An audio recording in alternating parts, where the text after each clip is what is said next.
How's it going, YouTube? I am back with another video, and I know I haven't been uploading in a while, but I did upload a video on why that is, and some of you have seen it.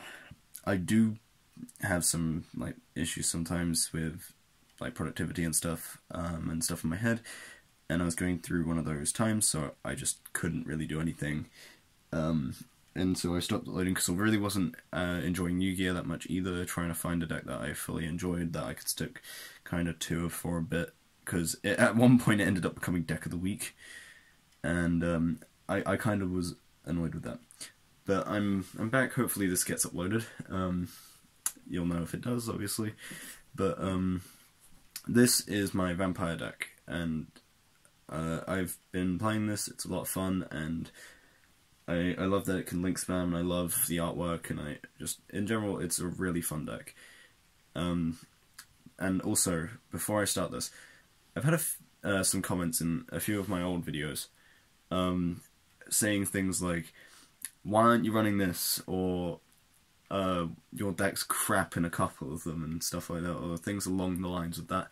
And what I have to say is, deck profiles are not meant to be net decked. You are not meant to copy them. That is not really what they're meant for. People that do net deck, I don't have a problem, but it is just a lack of creativity if you do.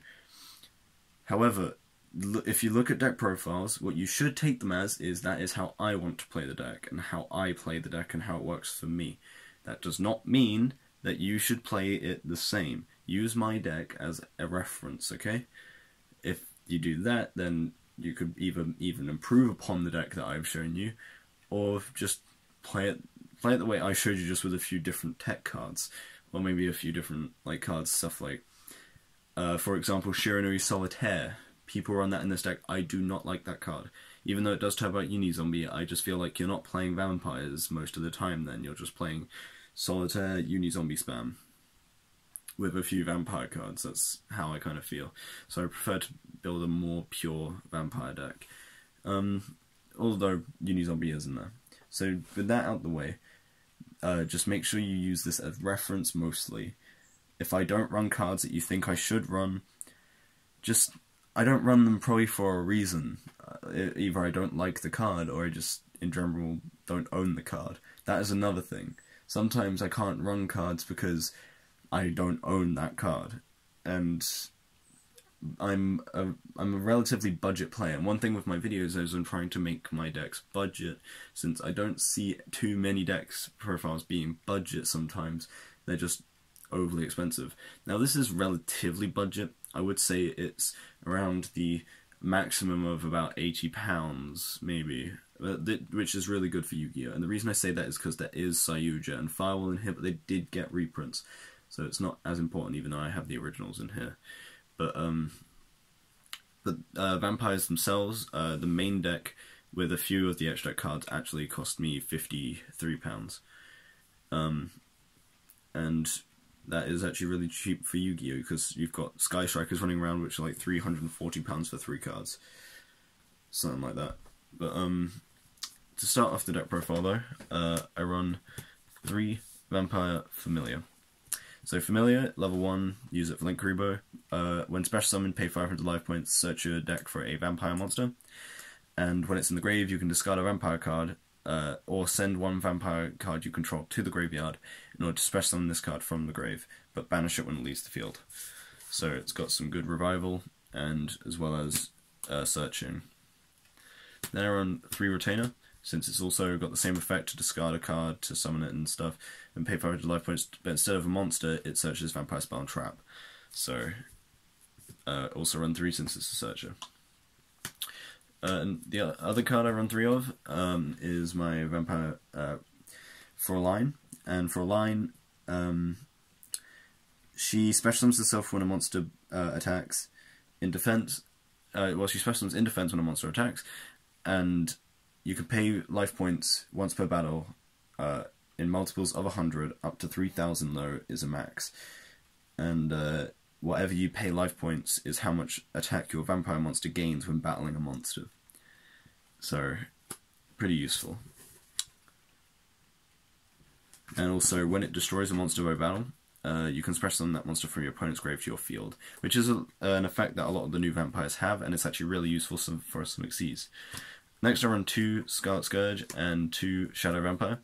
So Shadow Vampire, when normal summoned, gets to special summon Dark Vampire from your deck, but only that monster can attack for the rest of this turn. And Scarlet Scourge, when normal or special summoned, pays 1,000 life points to summon a vampire from grave, but that monster can't attack for the rest of this turn.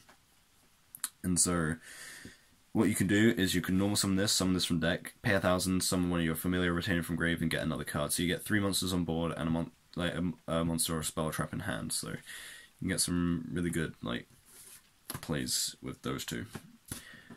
Then I run 2 Crimson, since it can protect monsters on your field from battle or card effect destruction by paying 1,000 life points each that would be destroyed. So it's like Toon Kingdom in a way, just you pay life points instead of banishing cards face down. As well as Scarlet Scourge and Crimson also have the effect that if they destroy a monster by battle, and they can summon it from the grave to your field. Next I run 1 Duke. When Duke is normal summoned, you can special summon a Dark Vampire from your grave in defense, and that's basically it. You don't use them too much. You could just take out Duke for the 3rd Scarlet Scourge, but I just wanted Duke, I don't know. And then the final vampire monster is Vampire Sorcerer. Since in the grave you can banish it, and you can normal summon a vampire from your hand without tributing. So it's good. And there's also a normal summon anyway, because you've got a lot of high levels, and sometimes you just need that normal summon. So Sorcerer is a good card. Next is 3 Uni-Zombie. Incredible combo starter. So Uni-Zombie, you can discard a card to increase level, send a zombie from deck to grave, and so all of them are zombies, so you can just send anything from your deck to grave, Familiar Retainer, Gozuki, Meizuki, so just so many good things you can do with this card, so have to run 3. Although you can use Shirinu Solitaire to summon Uni-Zombie, but like I said, I don't like Shirinu Solitaire. Plus, it is quite an expensive card, because it's like £20, and I don't want to pay that for 3 cards, really, now at this point. Then I got 2 Gozuki and 2 Meizuki for the last monsters. So Gozuki on main phase can send 1 zombie monster from your deck to the grave, and when it's sent to the graveyard, you get to banish another zombie monster in your graveyard to summon a zombie from your hand. And then Meizuki banishes itself from the graveyard to summon a zombie from your grave, which isn't once per turn. Then for the spells, 3 Domain, so this is your searchable double summon. You can pay 500 life points to do an additional normal summon of a vampire monster. And also, when a vampire monster deals battle damage, you gain life points equal to the amount of damage you dealt. So that's how you can sustain all of these pay effects. Then I've got 2 Vampire Desire. The reason I don't run 3 is it is once per turn, and you can search it really easily. It's basically, you can target 1 monster in your field, send a vampire monster to a different level from your deck to the grave, and then that monster becomes that level, or you can send a monster you control to the graveyard to special summon 1 vampire monster from your grave. So it's essentially like a Monster Reborn and a Foolish Burial. So it's pretty good, but I mainly search it when I need it. And then for draw power, I have 2 Allure, since they're basically all darks from Gozuki and Meizuki, and 2 Desires. In fact, I wasn't actually running Desires originally. I was running 1-for-1 and Monster Gate, but 1-for-1 just never really seemed worth it, since you only have Familiar, and Monster Gate also didn't seem worth it, since you tribute a monster and just get a monster, and if you don't get Scarlet Scourge, you basically just activate a card for no reason. And I put Desires in, and it actually helps a lot. That pot of Indulgence, I was thinking about running that, but then again, I don't run enough multiples in my H deck to risk it. So, and actually, Desires doesn't hurt you that much. I activated 2 Desires at one point in testing against one of my mates, and actually won that duel with only 1 card left in my deck, so Desires isn't actually too much of an effect. Next is 1 Monster Reborn and 1 Book of Life, so Monster Reborn, better Monster Reborn in a way. I say that because you can banish an opponent's monster in their graveyard as well as summon a zombie, so it's kind of like a better Monster Reborn, but still run Monster Reborn as well, since you can just steal an opponent's monster and use it for Xyz. Then 1 Reasoning, since you run level 1, 2, 3, 4, 5, and 6. so it's really hard to call the level, and one Foolish Burial since you've got a lot of graveyard effects. So that was it for spells, and the last 3 cards is 3 Vampire Domination. Now this is once per turn, but the thing is, this card is amazing since it gives you that little bit of an edge. Counter trap that if a monster effect or spell or trap effect is activated while you control a vampire monster, you can negate the activation if you destroy it, and if it was a monster, gain life points equal to its original attack in the graveyard, or just equal to its original attack. So searchable counter trap, and it helps you a lot. And for the extra deck, 1 Linkuriboh, since this is actually really good. Everyone knows Linkuriboh is good, so 1 Linkuriboh, 1 Underclock, and 1 Proxy for just really off Link 2s that you don't really go into. I've gone into Underclock a couple of times, but not really Proxy. 2 Vampire Sucker, really easy to make, needs 2 zombies. You can target 1 monster in your opponent's graveyard, special summon it, and it's classed as a zombie. And if a zombie monster is summoned from the graveyard, including your opponent's, when you use this effect as well, you get to draw a card. So it's just an easy little draw. Then you've also got Akashic Magician. Haven't used this yet since I only just really put it in. I was only running a 10 card extra contesting, and then I just found extra sleeves and managed to put 15 in. So 1 Akashic, 1 Trigate. Also a new ad, so you can make loads of good links easily, so that's why I've put these in, since I thought they would be useful. Decode is actually really useful because it's not targeting the gate has actually come in handy a lot more recently, as well as you can just make him big and your opponent can just sometimes struggle to get over him. So I actually really like Decode. I'm not going to stop running him in this deck. 1 Firewall Dragon, since Firewall is still good, but you don't really use its special summon effect too much. It's just his return effect, and you can actually make Sayuja and Firewall in the same turn. I've done it a couple times now, so since this deck can really spam. And then you've got Sayuja. I go into Sayuja every duel because Sayuja's great, so I have to run Sayuja. If you don't want to run Firewall, definitely run Sayuja, because Sayuja in this deck just works really well. And then I've got number 96, Dark Mist. When this card battles an opponent's monster, you can attach an Exceed material. Half its attack in this card gains the half or something like that. I think so. When half the attack of the monster, if you do this card gains the same amount. Yeah. So it halves that monster's attack. So it's basically mini Dark Rebellion, because I was just thinking of like filler cards and I found this and just put it in. I have not used it yet. Then I've got 1 Crimson Knight Vampire Bram. This card is actually really useful. Attach Exceed material to special summon 1 monster in your opponent's graveyard. Yeah, 1 monster in your opponent's graveyard, summon the target to your field, but only that monster can attack for the rest of his turn. But what I do is I go into this main phase 2 and then summon the monster, because you've already done your battle phase and it's only for the rest of the turn, so the wording's really good. And also when it's destroyed, during the next standby phase, it summons itself in defense, so it can be used for links after it goes.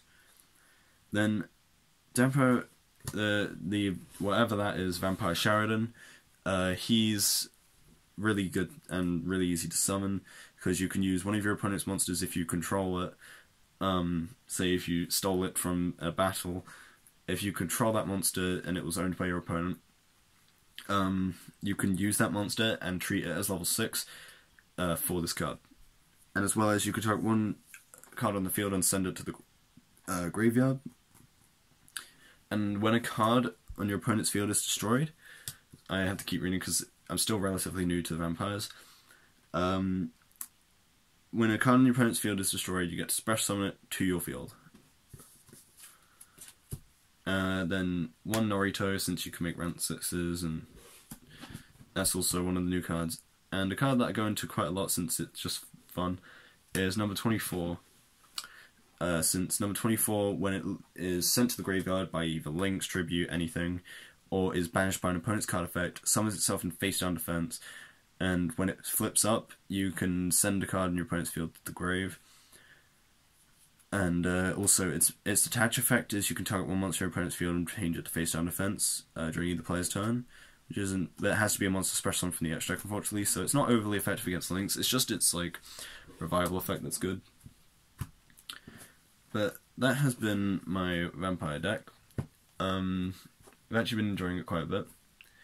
I hope you guys like the profile, and I hope I do upload this, and you'll know if I do, obviously. I hope I can get back into making videos, since it was something that I was doing, and I think I was doing it okay. Just, if you liked it, maybe stick around for more content. Hopefully I'll be uploading again. And thank you for the load of support that I have had on the other videos. I have had loads of support. I just thought I'd mention a couple of the comments I have seen. And yeah, just thank you guys for sticking around if you have. So hopefully I'll see you guys in the next video. See ya.